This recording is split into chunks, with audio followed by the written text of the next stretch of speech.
নমস্কার, আমি দেবাশিস সাহা। আন একাডেমির তরফ থেকে আমাদের একটা সিরিজ ধরে যে ক্লাস হচ্ছে ডাব্লিউবিসিএস এর প্রিলি এবং মেইন উপলক্ষে সেই হিস্ট্রির ক্লাস আমি আজকে করব। আমি গতদিন করেছিলাম হচ্ছে গুপ্ত ডাইনেস্টির একদম পলিটিক্যাল হিস্ট্রি। আজকে পলিটিক্যাল হিস্ট্রির পরে আমি পড়াবো হচ্ছে কালচারাল হিস্ট্রি। তার আগে একটু বলে রাখি, আমি আমার একটু পরিচয় দিয়ে রাখি। আন একাডেমি প্ল্যাটফর্মে আমি ক্লাস নিচ্ছি এবং খুব উপভোগ করছি, এবং আমার একটা রেফারেল কোড আছে। সেই রেফারেল কোডটা দিয়ে তোমরা সাবস্ক্রাইব করলে তোমরা এখানে প্লাস ক্লাস করতে পারবে। আই মিন, এখানে ডাব্লিউবিসিএস এর পিলি প্লাস মেনের ক্লাস করতে পারবে, সঙ্গে অপশনাল সাবজেক্ট যার যেটা থাকবে সেটা ক্লাস করতে পারবে। পিএসসি মিসলেনিয়াস, আইসিডিএস, এরকম অনেকগুলো পরীক্ষায় তোমরা দিতে পারবে। তাহলে আমি একটু দেখিয়ে দিই তোমাদেরকে, তোমরা দেখে নাও।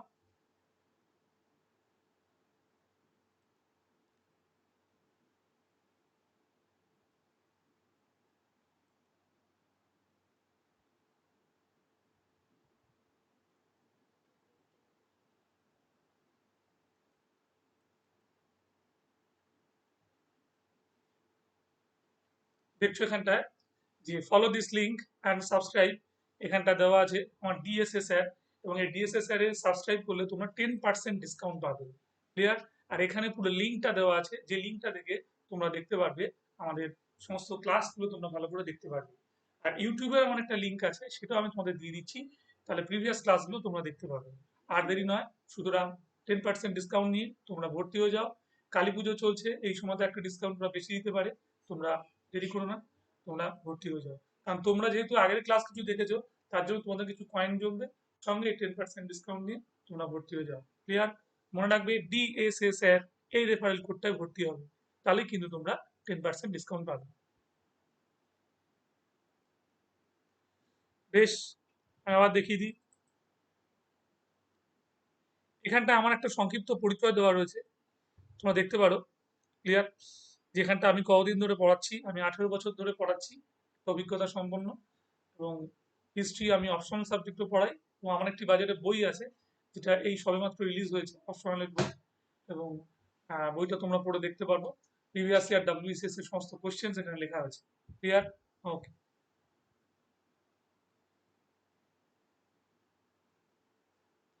এবার আমি চলে যাই আমাদের ক্লাসে চলে যাচ্ছি আমি।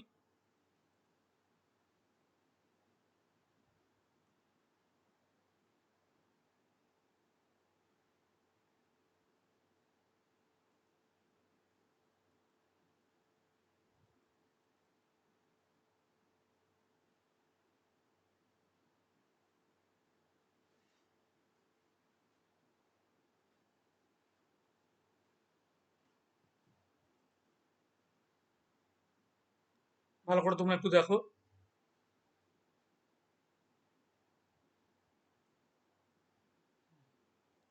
দেখো, গুপ্তা এজের আমি আগে পলিটিক্যাল হিস্ট্রিটা পড়িয়েছিলাম।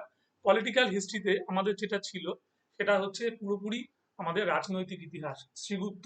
শ্রীগুপ্তের পরে আমাদের ঘটোৎকচ গুপ্ত, ঘটোৎকচ গুপ্তের উপরে চন্দ্রগুপ্ত বান, চন্দ্রগুপ্ত বানের পর আমাদের সমুদ্রগুপ্ত, সমুদ্রগুপ্তের পরে দ্বিতীয় চন্দ্রগুপ্ত, দ্বিতীয় চন্দ্রগুপ্তের পরে কুমারগুপ্ত বান, কুমারগুপ্ত বানের পর স্কন্দগুপ্ত, এবং তারপরে আস্তে আস্তে গুপ্ত সাম্রাজ্যের ভাঙন। তার মাঝখানে আবার জ্বলে ওঠা এক প্রদীপ, তিনি হচ্ছেন কে আমাদের নরসিংহগুপ্ত বালাদিত্য, এবং শেষে বিষ্ণুগুপ্ত দিয়ে শেষ হচ্ছে।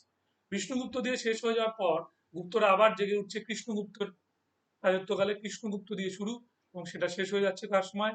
সেটা শেষ হয়ে যাচ্ছে আমাদের জীবিত গুপ্ত টুয়ে। এই পলিটিক্যাল হিস্ট্রিটা আমি একটু বলেছিলাম, এবং সেখানে অনেকগুলো ইম্পর্টেন্ট জায়গা আমি বলে দিয়েছিলাম।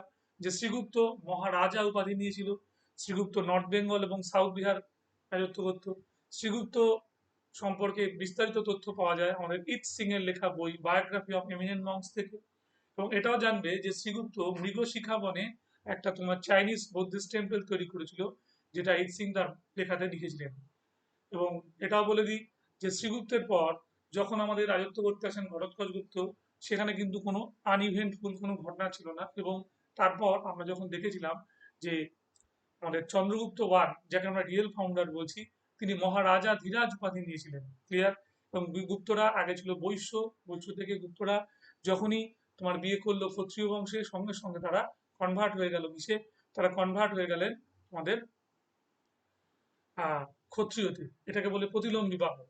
এইভাবে গুপ্তদের যে আবির্ভাব এবং গুপ্তদের একটা পট পরিবর্তন আমাদের কার সময় ঘটেছিল, আমাদের চন্দ্রগুপ্ত ওয়ানের সময় ঘটেছিল। সেই ঘটনাটা আমি আগে বিস্তারিতভাবে বর্ণনা করেছি। চন্দ্রগুপ্ত ওয়ান যাকে বিবাহ করেছিল তিনি হচ্ছেন গিয়ে আমাদের কুমার দেবী। কুমার দেবী হচ্ছে একজন লিচ্ছবি প্রিন্সেস, এবং কুমার দেবীকে বিবাহ করার ফলেই উনি বৈশ্য থেকে ক্ষত্রিয় হয়ে গেছিলেন। এটাকে বলে প্রতিলোম বিবাহ। এবং তারপরে আমরা দেখতে পাই যে উনি ওনার স্ত্রী কুমার দেবীর নামে কুমার দেবী কয়েন চালু করেন, তাই তো? গুপ্ত যুগের রাজাদের মধ্যে চন্দ্রগুপ্ত ওয়ান প্রথম স্বর্ণ মুদ্রা চালু করেন, যার নাম ছিল সুবর্ণ। এবং তার মুদ্রা একটা বিশেষ স্টাইল ছিল, যেটা আমরা বলতাম কুমার দেবী কয়েন। রানীর ছবি প্রথম উনি তার কয়েনে দিয়েছিলেন। তোমরা মনে রাখবে একটা কথা, যে আমাদের ভারতবর্ষে প্রথম গোল্ড কয়েন চালু করেছিল আমাদের কারা? ইন্দো গ্রিক বা ব্যাকট্রিয়ান গ্রিকরা। ইন্দো গ্রিক বা ব্যাকট্রিয়ান গ্রিকের পর ভারতবর্ষে স্বর্ণমুদ্রা আবার নিয়ে আসেন কারা? কুষাণ। কিন্তু মনে রাখতে হবে যে ইন্দো গ্রিকদের গোল্ড কয়েন গুলো ম্যানুফ্যাকচার হতো কোথায়? গ্রিসে। আর কুষাণদের গোল্ড কয়েন ম্যানুফ্যাকচার হতো কোথায়? ভারতবর্ষের মাটিতে। কিন্তু দেখো লক্ষ্য করে, ইন্দো গ্রিক মানে গ্রিস দেশ থেকে এসছে, কুষাণরা চায়না থেকে এসছে, কিন্তু গুপ্তরা হচ্ছে একদম সম্পূর্ণ রকম ভাবে ভারতীয়। কারণ ওদের আদিবাস ভূমি, অনেক বিতর্ক থাকলেও যেটা এখন মেনে নিয়েছে উত্তরপ্রদেশ, সেখান থেকে ওরা এসেছিল, এবং ওরাই ভারতবর্ষের প্রথম ভারতীয় জাতি হিসেবে গোল্ড কয়েন চালু করে। এই কোশ্চেনটা দেয় যে who was the first Indian origin dynasty who introduce gold coin? তাহলে উত্তর কি হবে? উত্তর হবে আমাদের এই চন্দ্রগুপ্ত ওয়ান বা শুধু গুপ্ত ডাইনেস্টি। ক্লিয়ার? মনে থাকবে। চন্দ্রগুপ্ত ওয়ান প্রথম গুপ্তাব্দ চালু করেছিলেন 319 থেকে 320 AD। এটা আমরা আগে বলেছিলাম, এটা আমাদের মনে রাখতে হয়। এবং চন্দ্রগুপ্ত ওয়ানের পর যখন আমরা সমুদ্রগুপ্তের রাজত্বকাল পড়তে যাই, সেটা অনেক বেশি ঘটনা ঘটবে। ইন্ডিয়ান নেপোলিয়ন কাকে বলা হয়? সমুদ্রগুপ্তকে। এটা কে বলেছিলেন? Vincent Arthur Smith. তাকে গুপ্ত যুগের আকবর বলা হয়। এটা সিজিএল এসেছিল একবার, গুপ্ত যুগের আকবর কাকে বলা হয়? সমুদ্রগুপ্তকে। এবং একই সঙ্গে তার সভাকবি হরিসেন তাকে বলেছিলেন হিরো অফ 100 ব্যাটেলস, বা 100 তোমার যুদ্ধের তোমার বিজেতা, তাই তো? 100 যুদ্ধ বিজয়ী এক নেতা, তাই তো? এবং সমুদ্রগুপ্ত লিচ্ছবি দৌহিত্র নামে পরিচিত ছিলেন, তার কারণ যেহেতু চন্দ্রগুপ্ত ওয়ান বিয়ে করেছিলেন লিচ্ছবি প্রিন্সেস কুমার দেবীকে, সেই জন্য ওনাকে বলা হয় লিচ্ছবি দৌহিত্র। এছাড়াও ওনাকে বলা হতো পরাক্রমাঙ্ক, সর্বরাজ হচ্ছে তা। তারপরে বলা হতো অশ্বমেধ পরাক্রম, ঠিক আছে? আমাদের ওই অপ্রতিরোধ, এগুলো সব সমুদ্রগুপ্তকে বলা হয়েছে। সমুদ্রগুপ্ত খুব ভালো বীণা বাজাতে পারতেন। তার একটা কয়েনের মধ্যে আমরা বীণা বাদনরত মূর্তি দেখতে পাই। ক্লিয়ার? সমুদ্রগুপ্ত আমাদের প্রথম গুপ্ত রাজা, যিনি অশ্বমেধের যজ্ঞ করেছিলেন। সমুদ্রগুপ্তের একজন বিখ্যাত বৌদ্ধিস্ট মিনিস্টার ছিলেন, যার নাম ছিল বসুবন্ধু। বসুবন্ধুর লেখা আমাদের বিখ্যাত বই হচ্ছে অভিধর্মকোশ। মানে সমুদ্রগুপ্ত ব্যক্তিগত সমুদ্রগুপ্ত ছিলেন একজন বৈষ্ণব বা বিষ্ণুর উপাসক, তাই তো? বেশ। এবার আমরা দেখতে পাই যে সেকেন্ড এই সমুদ্রগুপ্ত এরপরে কি করেছেন? আমাদের এলাহাবাদ প্রশস্তি বা আমাদের প্রয়াগ প্রশস্তিতে হরিসেন 33টি লাইনের মধ্যে সমুদ্রগুপ্তের রাজ্য বিজয়ের কথা বলেছেন, এবং এখানেই তাকে বলেছেন হিরো অফ 100 ব্যাটেলস। সমুদ্রগুপ্ত আমাদের 12টি দক্ষিণ ভারতের রাজ্য জয় করেছে, 12 সাউথ ইন্ডিয়ান কিং। এবং 12টি যে দক্ষিণ ভারতের রাজ্য জয় করেছিলেন, তার মধ্যে ম্যাক্সিমাম রাজ্যই ছিল তোমার কি, তাকে করদ রাজ্যে পরিণত করেন, তাই তো? এটাকে আমরা বলি গ্রহণ পরিমোক্ষ পলিসি। সমুদ্রগুপ্তের 12টি রাজ্য জয়কে আমরা কি বলি? গ্রহণ পরিমোক্ষ পলিসি। এবং এই গ্রহণ পরিমোক্ষ ছাড়াও সমুদ্রগুপ্তের সময় আরেকটা ইম্পর্টেন্ট ঘটনা ছিল, সেটা কি? সেটা তোমাদের খুব ভালো করে মনে রাখতে হবে। গ্রহণ পরিমোক্ষ ছাড়াও সমুদ্রগুপ্ত আমাদের এই গ্রহণ পরিমোক্ষ পলিসিতে কি করেছিলেন? পরাজিত রাজাকে ক্যাপচার করতেন বা বন্দি করতেন, বন্দি করার পর তাকে আবার মুক্তি দিতেন, মোক্ষ। তার বিনিময়ে কি করতেন? তার থেকে রেভিনিউ নিয়ে নিতেন। এই তার গ্রহণ পরিমোক্ষ পলিসির আরেকটা নাম হলো ধর্ম বিজয় পলিসি। সমুদ্রগুপ্ত তোমার 9টি উত্তর ভারতের রাজ্য জয় করেন। যে 9টি উত্তর ভারতের রাজ্য জয় করেন তাকে আমরা বলি কি? দিগ্বিজয় পলিসি। 5টা ফ্রন্টিয়ার স্টেটস, সীমান্তবর্তী রাজ্য জয় করেন। এবং একই সঙ্গে সমুদ্রগুপ্ত 5টি সীমান্তবর্তী রাজ্য ছাড়াও সমুদ্রগুপ্ত জয় করেন আমাদের আরো 9টি তোমাদের কিরকম রাজ্য, সেটা হচ্ছে আমাদের ট্রাইবাল রাজ্য জয় করেছিলেন। মনে থাকবে। বেশ। যাই হোক, সমুদ্রগুপ্তের এই ঘটনার পর আমরা যেটা দেখতে পাই, সমুদ্রগুপ্ত নিজে একজন সুকবি ছিলেন। তিনি কৃষ্ণচরিতম বলে একটি কাব্যগ্রন্থ রচনা করেছিলেন। এবং সমুদ্রগুপ্তের সভায় অসঙ্গ এবং বসুবন্ধুর মতো বড় বড় আমাদের দার্শনিকরাও ছিলেন। সমুদ্রগুপ্তের রাজ্য জয়, নদীর 5টি সীমান্তবর্তী রাজ্য জয়, এটা খুব উল্লেখযোগ্য ঘটনা। নেপাল, কর্তৃপুর, সমতট, দাভক, কামরূপ, তাই তো? নেপাল, কর্তৃপুর, সমতট, দাভক আর কামরূপ, 5টা সীমান্তবর্তী রাজ্য তিনি জয় করেছিলেন। যাই হোক, গুপ্ত যুগের শ্রেষ্ঠ রাজা সমুদ্রগুপ্তের সময় আরেকটা ঘটনা ঘটছে কি, সেটা হচ্ছে মেঘবর্মন, তাই তো? মেঘবর্মন বলে শ্রীলঙ্কার এক রাজা তার দরবারে বৌদ্ধিস্ট দুজন দূত পাঠিয়েছিলেন, মানে অ্যাম্বাসেডার পাঠিয়েছিলেন। তারা সমুদ্রগুপ্তের অনুমতি নিয়ে বোধগয় একটা বৌদ্ধিস্ট মোনাস্ট্রি তৈরি করেছিল। ক্লিয়ার? মনে থাকবে। যাই হোক, সমুদ্রগুপ্তের পরে আমাদের কি আসছে, রামগুপ্তের কথা। রামগুপ্ত নিয়েও খুব বিতর্ক। আমাদের দেবীচন্দ্রগুপ্ত নাটকে রামগুপ্তের কথা ছিল। রামগুপ্তের নাটকে আমাদের যেটা বলা ছিল যে রামগুপ্ত আমাদের কি করেছেন, তিনি শকরাজের আক্রমণের হাত থেকে বাঁচবার জন্য তার স্ত্রীকে শকরাজের হাতে সমর্পণ করলেন। এবং তারপর উনি কি করলেন, শকরাজের হাতে সমর্পণ করার পর উনি আমাদের কি করলেন, যখন দেখলেন যে এরকম একটা বিপদঘন একটা অবস্থা, ঠিক সেই সময় তার ভাই মানে সেকেন্ড চন্দ্রগুপ্ত কি করলো, নারীর ছদ্মবেশে বা দেবীর ছদ্মবেশে উপস্থিত হলেন কোথায়, সেই শকরাজের কাছে। এবং সেখানে শকরাজকে হত্যা করে এবং রাধার স্ত্রী মানে রামগুপ্তের স্ত্রী দুর্গাদেবীকে উদ্ধার করলেন। পরে রাগে অন্ধ হয়ে গিয়ে উনি কি করলেন, রামগুপ্তকে হত্যা করলেন এবং তারপর তার স্ত্রী দুর্গাদেবীকে বিবাহ করে তার ভার নিলেন। এই ঘটনাটা সম্পূর্ণ জানা যায় দেবী চন্দ্রগুপ্তম নাটকে বিষাদ দত্ত। ক্লিয়ার? যাই হোক, রামগুপ্ত 380 সালেই মারা যান এবং তারপরে 380 থেকে 415 অব্দি রাজত্ব করেছিলেন আমাদের দ্বিতীয় চন্দ্রগুপ্ত। দ্বিতীয় চন্দ্রগুপ্তকে আমরা কিংবদন্তির বিক্রমাদিত্য বলে আমরা ভুল করি। উনি বিক্রমাদিত্য একটু বাদে নিয়েছিলেন। এছাড়াও সিংহ বিক্রম, তারপর হচ্ছে পরম ভাগবত, ঠিক আছে? তারপর হচ্ছে আহ, দেব দেবগুপ্ত, এই উপাধিগুলো তার ছিল। উনি আমাদের দুটো ক্যাপিটাল ছিল সেকেন্ড চন্দ্রগুপ্তের, একটা ক্যাপিটাল হচ্ছে উজ্জয়িনী আর একটা পাটলিপুত্র। এবং তারও রাজসভায় 9 জন রত্ন ছিলেন, তাই তো? তো আমাদের কালিদাস শ্রেষ্ঠ ছিলেন 9 রত্নের মধ্যে। কালিদাসকে বলা হয় শেক্সপিয়ার অফ ইন্ডিয়া। কালিদাস ছাড়াও ছিলেন বরাহমিহির, তাই তো? বরাহমিহির ছাড়াও ছিলেন, বরাহমিহিরের বিখ্যাত বইগুলো রয়েছে বৃহৎ সংহিতা, বৃহৎ জাতক, লঘু জাতক, ক্লিয়ার? এবং তার সঙ্গে রয়েছে তার হচ্ছে পঞ্চসিদ্ধান্তিকা। আমাদের বরাহমিহিরের পর যার কথা বলতে হয় আলাদা করে, তিনি হচ্ছেন আমাদের এক বিখ্যাত লেক্সিকোগ্রাফার, যার লেখা বই হচ্ছে অমরকোষ। কি ধরেছো তোমরা? অমর সিংহ, অমরকোষ, ক্লিয়ার? এছাড়াও ছিল ধন্বন্তরী, বিখ্যাত চিকিৎসক। ধন্বন্তরী ছাড়াও ছিল ঘটকর্পর, ঘটকর্পর ছাড়াও ছিল বড়রুচি, বড়রুচি ছাড়াও ছিল খপনক, খপনক ছাড়াও ছিল শঙ্কু, ঠিক আছে? এইভাবে আমাদের 9 জন রত্ন ছিল, ঠিক আছে? বেতাল ভট্ট, ঠিক আছে, বেতাল ভট্ট ছিল। যাই হোক, এই নবরত্নের পর আমি চলে আসি সেকেন্ড চন্দ্রগুপ্তের সময় উল্লেখযোগ্য ঘটনা।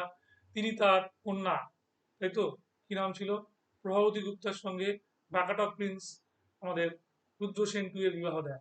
এবং তারপরে যে ঘটনাটা ঘটে সেটাও খুব ইন্টারেস্টিং ঘটনা। সেটা হচ্ছে তিনি পশ্চিম ভারতের ওয়েস্টার্ন ইন্ডিয়ার শক রুলার রুদ্রসিংহ থ্রিকে পরাস্ত করেন, তৃতীয় রুদ্রসিংহকে পরাস্ত করে ওয়েস্টার্ন ইন্ডিয়া থেকে শব্দের বিতাড়িত করেন। এই কোশ্চেনটা পরীক্ষায় দেয়, খুব ভালো করে মনে রাখবে। সেকেন্ড চন্দ্রগুপ্ত নিজেও সুকবি ছিলেন। সেকেন্ড চন্দ্রগুপ্তের লেখা বইয়ের নাম কি ছিল, গন্ধ মাদন বলে একটি, উনি সংস্কৃত ভাষায় কবিতার বই লিখেছিলেন। ক্লিয়ার? আচ্ছা, স্কন্দগুপ্ত, এই স্কন্দগুপ্ত নয়, দ্বিতীয় চন্দ্রগুপ্ত দুটো মুদ্রা চালু করেছিলেন। একটা ছিল হচ্ছে গোল্ড কয়েন, যার নাম ছিল দিনারা। এবং গুপ্তরাজদের মধ্যে প্রথম সিলভার কয়েন চালু করেন দ্বিতীয় চন্দ্রগুপ্ত, যার নাম ছিল চুরুপা। মনে থাকবে তোমাদের? বেশ, এবার আমরা দেখে নিই উজ্জয়িনী এবং পাটলিপুত্র দুটো ক্যাপিটাল আমি আগেই বলেছিলাম।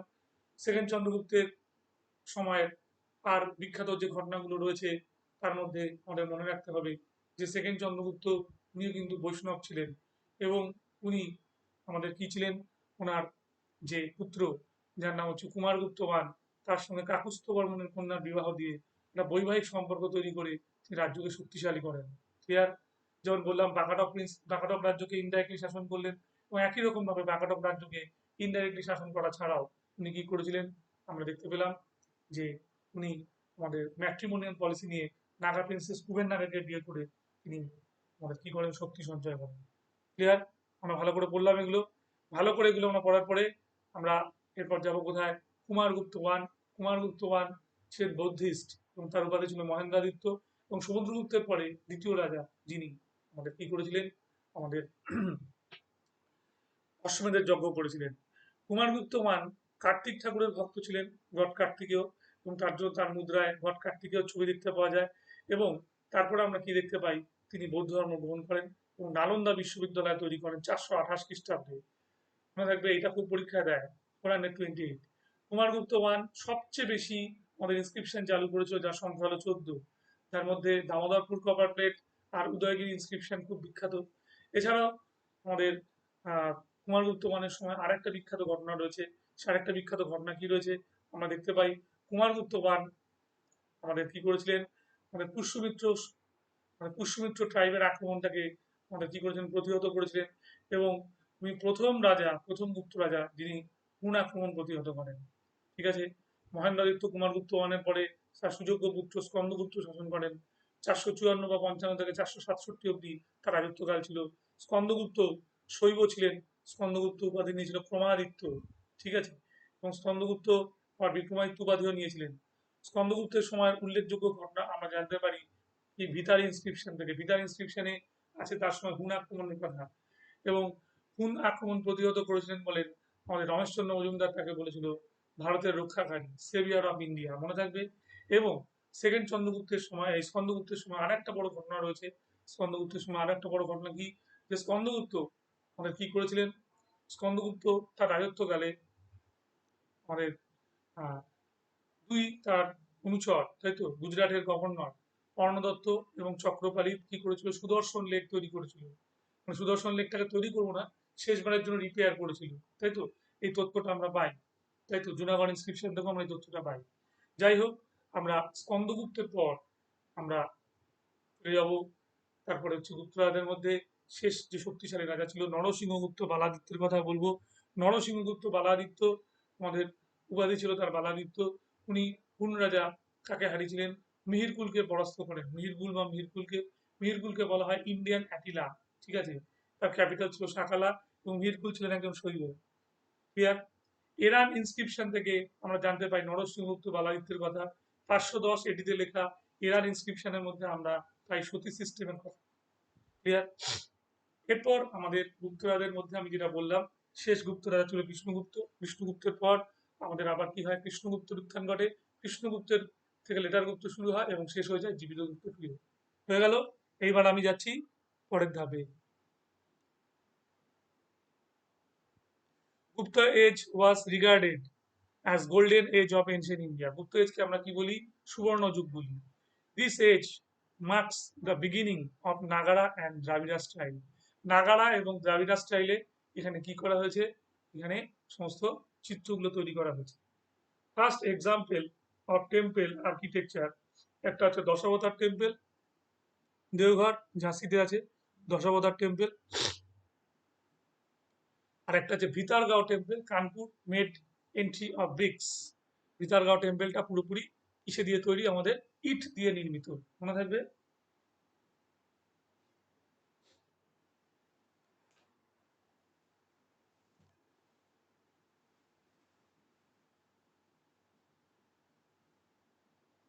বিষ্ণু টেম্পল তিগোয়াড়াতে আছে, জব্বলপুর তিগোয়াড়াতে আছে বিষ্ণু টেম্পল। শৈব টেম্পল আছে ভুমারা, নাগপুরে।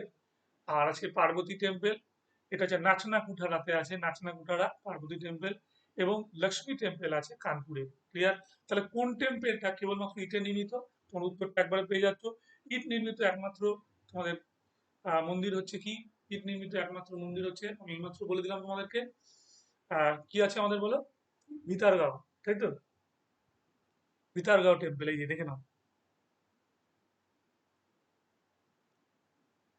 এন্টায়ারলি অফ ব্রিক্স, এই পয়েন্টটা দেখে নেবে।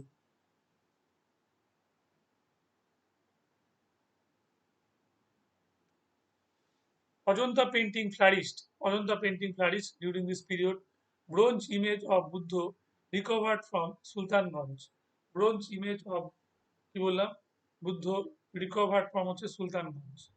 Best specimen of Buddha, best specimen of Buddha কোথায় পাওয়া যায়, সিটেড বুদ্ধা ইমেজ অফ বলছে Sarnath, seated Buddha image of Sarnath. তারপর হচ্ছে ডেপিক্টিং Buddha preaching Dharma, ডেপিক্টিং depicting Buddha preaching Dharma. For first time, we get image of Vishnu, Shiva, and other gods. Base specimen of Buddha seated Buddha image of Sarnath depicting Buddha preaching Dharma. Clear? First time we get image of Vishnu, Shiva and other gods. মানে Hindu temple গুলোর মধ্যে হিন্দু দেবদেবীর মূর্তি আমরা প্রথম দেখতে পাই কোথায়? আমরা গুপ্ত দেখতে পাই। For first time we get image of Vishnu, Shiva and other gods.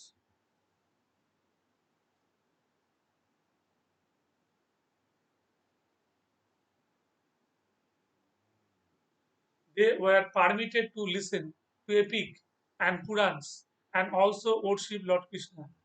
They were permitted to listen to epics মহাকাব্য এবং পুরাণ and also worship Lord Krishna এবং একই সঙ্গে পুজো আর্চা করতো কার লর্ড কৃষ্ণের practice of untouchability became more intense practice of untouchability became more intense তারপরে বলছে ব্রাহ্মণ claimed many privileges or account of wealth accumulated by land grants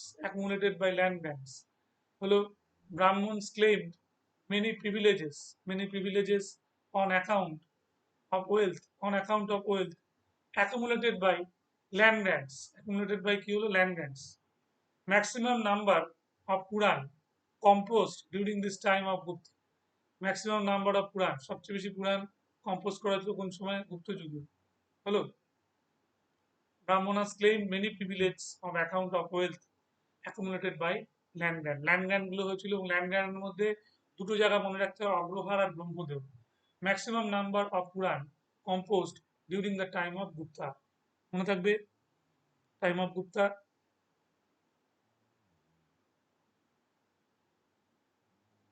position of women বলছে deteriorated further polygamy was common পলিগ্যামিটা common ছিল women lacked property rights ওমেনদের কি হলো ওমেনদের পজিশনটা খুবই ডিগ্রেড হয়ে গেল এবং যার জন্য কি হলো প্রপার্টি থেকে তারা বঞ্চিত হলো first example of Sati appears in Gupta প্রথম সতী সিস্টেমটা গুপ্ত যুগে দেখা যায় 510 এটিতে in Iran inscription in Madhya Pradesh clear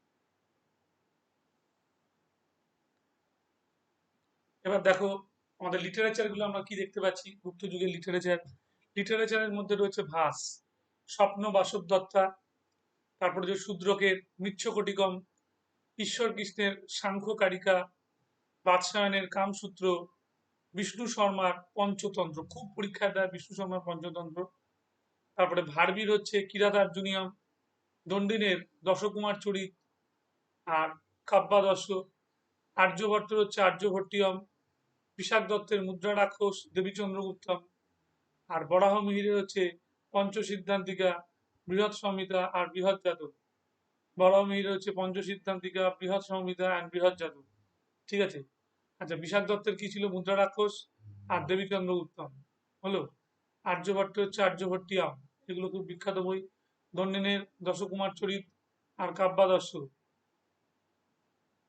হলো আচ্ছা কিরাতার্জুনিয়াম হচ্ছে ভারবির বই আর পঞ্চতন্ত্র হলো বিষ্ণু শর্মার বই ঠিক আছে এই বইগুলো একটু ভালো করে দেখবে সাংখ্য কারিকাকার বই ঈশ্বর কৃষ্ণের বই আর মিচ্ছ কারিকা হচ্ছে শুদ্ধকের বই শব্দ বাসব দত্ত হচ্ছে ভাসের বই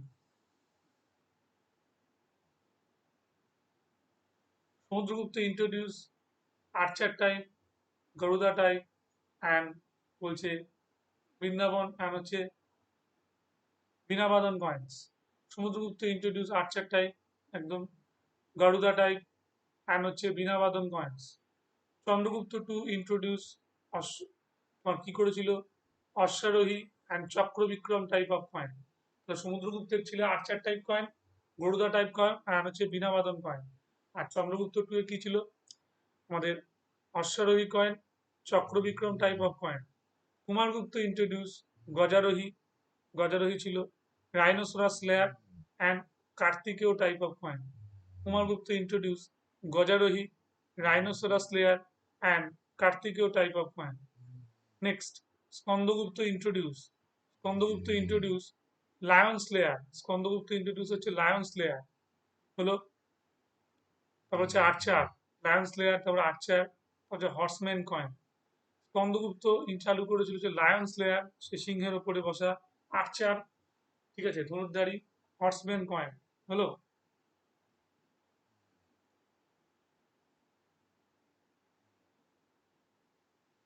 Type of coin, types, taxes of Gupta, Boli.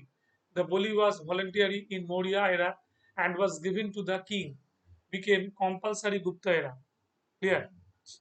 Bhag, the king's share in all produce of all cultivators. Bhog, which refer to the tax in kind of gifts, flower, woods, fruits, etc. Hirannu, this was the tax paid in cash, gold. Acha, Hali Bhikara, hello, Hal means হচ্ছে plow. So Halabikara was kind tax slab. Those who owned a plow used to pay tax. Kora, K, Kara, it might have been some irregular tax charged from villagers. তারপর হচ্ছে শুল্ক, it was custom of toll tax. তারপর হচ্ছে উদিরাগ্র, হ্যাঁ, উদিরাঙ্গ, it might be social security kind of tax. Hello, Kilpat, it was related to sale and purchase of lands. Purchase of lands.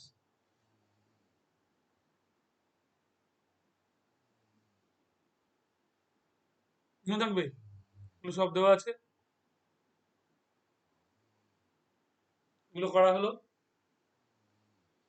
যাই হোক, আমাদের আজকের আলোচনায় এই গুপ্ত যুগে আমি এগুলো সব বললাম, এবং এই আলোচনায় তোমরা খুব ভালো করে মনোযোগ দিয়ে শুনবে, এবং যারা এখনো পর্যন্ত সাবস্ক্রাইব করনি তার অবিলম্বে সাবস্ক্রাইব করে নাও, এবং সাবস্ক্রাইব করার পরে আমাদের এই যে ডিএসএস অ্যাড, এটা ভালো করে একটু করবে।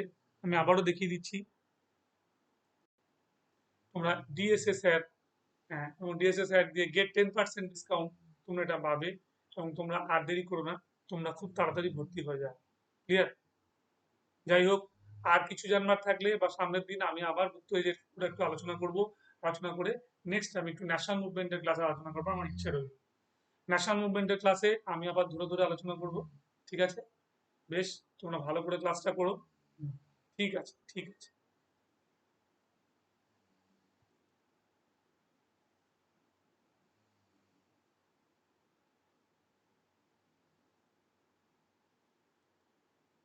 তাহলে ক্লাস আজকে আমরা এই পর্যন্ত করলাম, ঠিক আছে? তোমরা মনোযোগ দিয়ে ক্লাসটা দেখবে, আর আগামী দিনের ক্লাসগুলো আমি একটু বলে দেবো, আর আশা করি ভালো থাকবে। শুভ দীপাবলি, কালী পুজো আসছে পরশুদিন, তোমরা ভালো করে কাটাও। আর অবশ্যই আমি লিঙ্ক দিয়ে দেবো, তোমরা কিন্তু ক্লাসটা দেখবে। রাত্রি 10টার সময় তোমরা এই ক্লাসটা দেখতে পারবে, কোনো চিন্তা নেই। ভালো করে পড়াশোনা করো এবং আমাদের সামনে কালী পুজোটা উপভোগ করো। ওকে, নমস্কার।